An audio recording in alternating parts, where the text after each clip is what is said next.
Wachusett Legion team is a real young squad, but you know what? They have great coaching staff that knows the game and also knows you got to have fun. Wachusett on an incredible run in the postseason, taking on Shrewsbury in the Phil Samko Legion Championships. Game one of a best-of-3 series, and here you get a look at the field. Everyone's there enjoying it. There's the Dawn presiding, Frank Vaccaro in Shrewsbury. Scoreless in the top of the first. Matt Stansky getting the strikeout for Shrewsbury. Bottom of the first, 2 on. Jack Gardner blasts to left center. Christian Jordan coming in to score. Nick Martin being waved home. Martin showing off some wheels. He scores. Shrewsbury's jacked and pumped. It's 2-0 Shrewsbury. 2 RBI double for Gardner. Then it's Louis DeVolio doing his job. Grounder to second. Gardner coming across the plate. 3-0 Shrewsbury in front.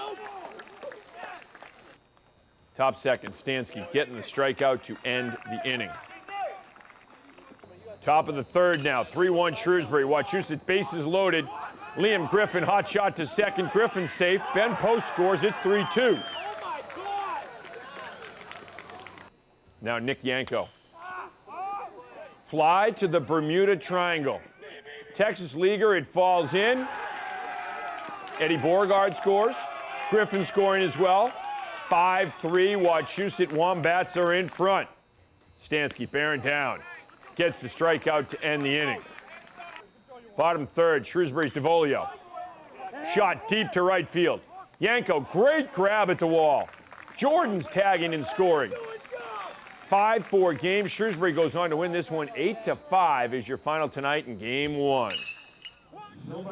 Tomorrow, Auburn, Zach Tower in the FCBL All-Star game tonight, leading the Dirt Dogs against Nashua. Top of the fifth, 3-2 Nashua. Nichols College standout Cam Cook leads the league in batting, and Cook's got a single. Austin Young now, Millbury native, former Northbridge and Worcester Academy standout, and a great BMX rider. Stepping in, and Younger ropes one into right. Cook coming around to score. We're tied up at 3. Give Austin Young an RBI single. Now Ryan Sullivan. Gapper to right center. Luke Tyree scores. Young coming home as well. 5-3, Nashua in front. Anthony Asante bearing down, and he gets the strikeout. Jake Gethings for the Dirt Dogs. He's an all-star. Singles to right. Bradley Wood being waved home. He scores. It's a 5-4 game. Wachusett's down by 1. Tower then absolutely giving the Cowhide a joyride. Over the light tower. This is crushed. 2-run home run. His 11th home run of the year. Makes it 6-5 Wachusett. Nashua, though, comes on to win this one 7-6 is your final. That was a monster shot. Team USA against Team Japan yesterday at Hanover Insurance Park. Scoreless in the top of the first. Team Japan's Katsuki Azuma with the strikeout. Next batter, Team USA's Nick Madrigal out of Oregon State. Flare into right center, and he's got himself a single. Japan's Azuma getting out of the inning, stranding 2 for Team USA with the strikeout. Top second, it is Azuma again getting another strikeout. Bottom second, Team USA's Gianluca Delatri out of North Carolina gets a strikeout to end the inning. Japan's Azuma with another strikeout. He had 11 strikeouts on the day. Team USA's Travis Swaggerty out of South Alabama pokes one into left. He's aboard with a single. Team USA's Steele Walker hits it to Haruki Takamura, and they get the out at second. Walker is safe at first. Game goes extra innings. Madrigal and Swaggerty score on errors in the top of the 10th. Team USA wins it. 3-1 is your final. All right, the NFL is a copycat league. So with the Patriots having so much success with guys playing different positions, everyone jumping into the act. Now, local products Pat Ricard and Tyler Catalina got a chance to show off their versatility to the Ravens and the Redskins recently at OTAs. Yeah, so I got a couple of reps at fullback, and it was just felt very natural for me because, you know, Tuccio had me playing fullback at Prouty, so when I went out there, I just did what I normally do, and I got some praise for it, and hopefully I get some reps during the season to, you know, kick out some ends or go up in the middle and kick out a linebacker and have one of the running backs score a touchdown for us.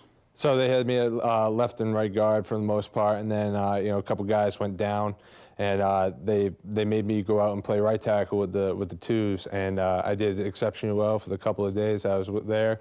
Really get some high praise from the offensive line coach and even the head guy. So I mean, just being able to play all over the offensive line, including center, you know, it just keeps you around that much longer as long as you can do the job.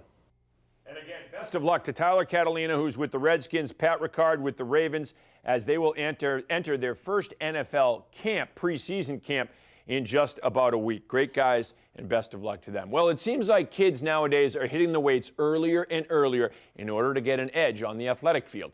We talked to Holy Cross head strength and conditioning coach Jeff Oliver to get his thoughts on junior high and even elementary school kids hitting the weights.